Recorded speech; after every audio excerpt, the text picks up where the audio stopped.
Манас бажысынын кызматкерлери учакты мыйзамсыз ташып келүү фактысын аныкташты. Маалыматка ылайык, Манас бажысынын контрабандага жана бажы эрежелерин бузууга каршы күрөшүү бөлүмүнүн кызматкерлери тарабынан ИАЭПтин бажы мыйзамдарын бузууларды аныктоого жана бөгөт коюуга багытталган текшерүү иш-чаралары жүргүзүлдү.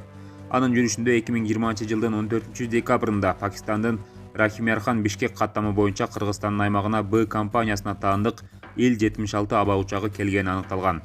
Бул аба учагы Кыргызстандын улуттук каттоо белгисин ыйгаруу менен жарандык авиация органдарына катталган жана жарандык аба учактарынын реестрине киргизилген. ИАЭПтин бажы мыйзамдарына ылайык аба учагы Кыргыз Республикасынын аймагына келгенден кийин андан ары белгилүү бир бажы жол жоболоруна жайгаштыруу менен бажы операцияларын өткөрүү каралган. Бирок бул аба учагы боюнча бажы операциялары жана башка бажы жол жоболоруна жайгаштыруу жүргүзүлгөн эмес.